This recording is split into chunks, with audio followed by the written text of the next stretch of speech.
Welcome to video 9 of the EKG Detective series. This month we will be looking at junctional rhythms. The EKG Detective is dedicated to helping people make the transition from using inductive logic to deductive logic. And if you'd like to learn a little bit more about the difference between the two, you can go back to video 1 where I spend some time talking about the differences between the two. Throughout this entire series, we are going to use two job aids. The first job aid is the EKG Detective Interpretation Checklist. The nice thing about this checklist is it really helps illustrate the mechanics of how deduction works. And if you're interested, just reach out to me at relevanceineducation.com and let me know that you would like a copy of the checklist, and I will make sure that I email one out to you so that you can use that as we go throughout this series.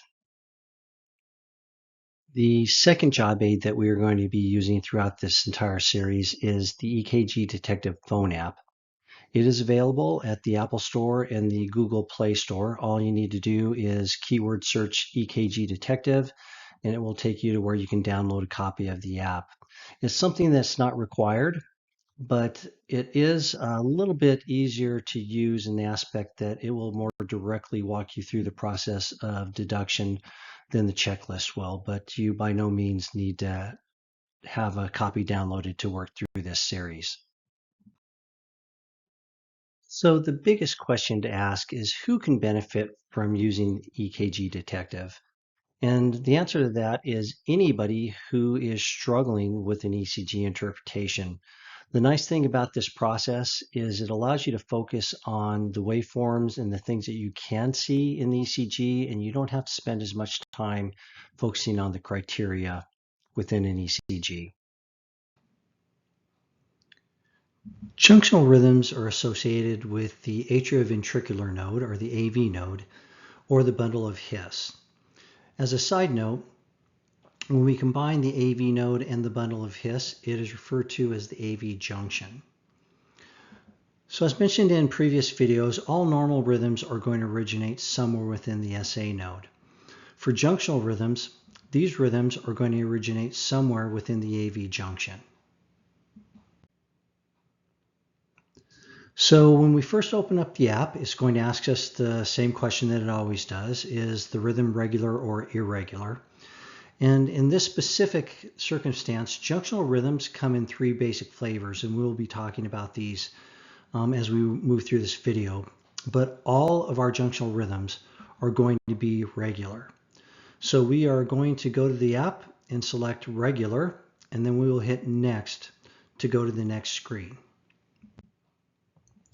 For those of us who are using the EKG Detective checklist, since the rhythm is regular, we'll be able to get rid of any rhythms that are irregular.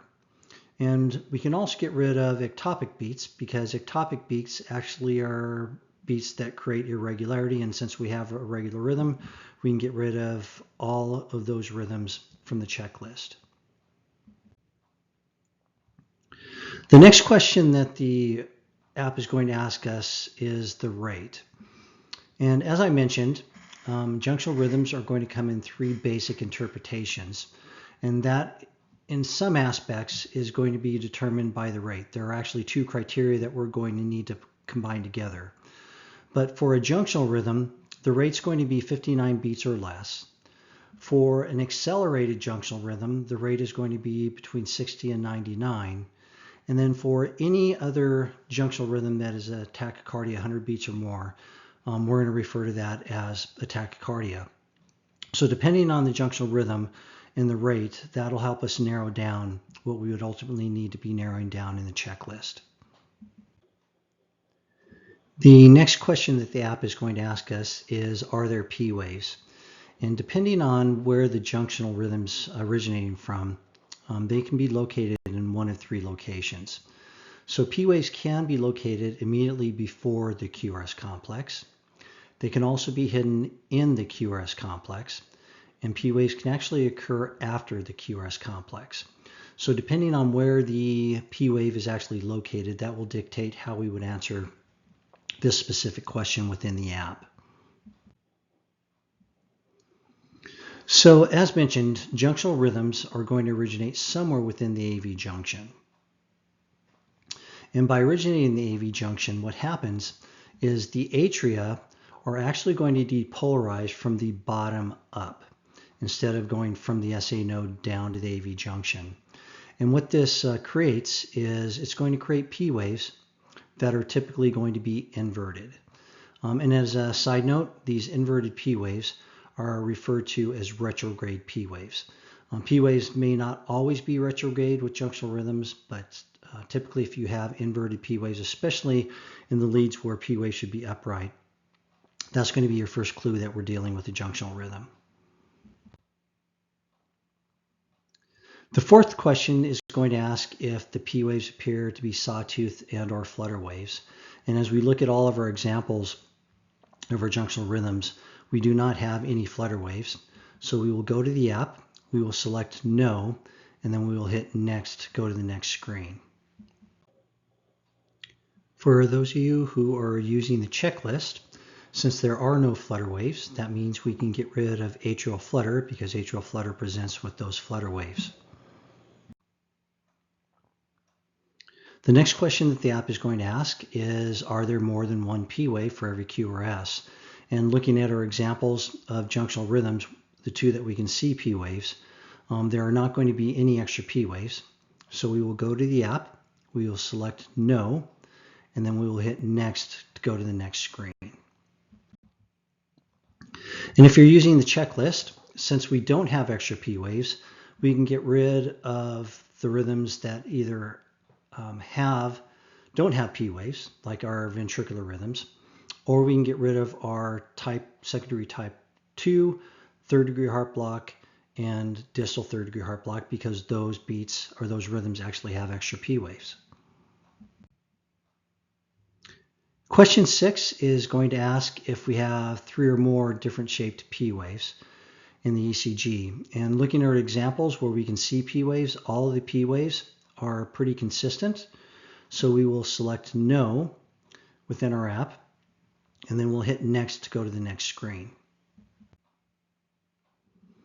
If we're using the checklist, since we don't have different shaped P waves, that means we can get rid of wandering atrial pacemaker.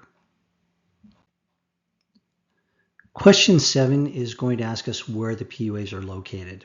And we have two options in relation to where we can see the P wave. If we do have a P wave that's in front of the QRS or after the QRS, we will select that option. For illustration of this video, we are going to choose the selection where the P wave is in front of the QRS so that we can go to the next screen, and we will hit next. The next question that the app is going to ask us is what the PR interval is. And since we're using the example where the P wave is in front of the QRS, the one thing that will be unique with a junctional rhythm is when we measure the PR interval, it will always be less than normal. It's going to be 0.11 seconds or less. And the reason for that is since the rhythm is originating in the AV junction, it doesn't have to travel through the atria to get to that junction. And it's going to shorten the PR interval. So looking at our example here, we have a PR interval that is 0.10 seconds. So we will go to the app, we will select 0.11, and then we will hit next to go to the next screen. And with that, the app is going to take us to the junctional rhythm that we've been dealing with, or rhythms that we've been dealing with for this video. But for those of you who are using the checklist, with the PR interval being 0.11 seconds, that means that we can get rid of all of the rhythms except for a junctional rhythm because all of the rhythms that were left either had PR intervals that were normal or greater than normal, and we end up with junctional rhythm. All right, that brings us to the end of this episode. I just want to reiterate, if you would like to get a copy of the EKG Detective checklist, just reach out to me and I'll make sure that you get a copy of it. Also, if you have any questions about the EKG Detective phone app, you can reach out to me at relevanceineducation.com, and I would be more than happy to try to answer any questions or get you the resources that you need. And if you haven't done so, I would really appreciate if you would subscribe and like this video, because it definitely would help out as I'm trying to get this channel up and running. And I appreciate you for sitting through this video, and just remember that it is always better to practice as a clinician rather than a technician. See you next month.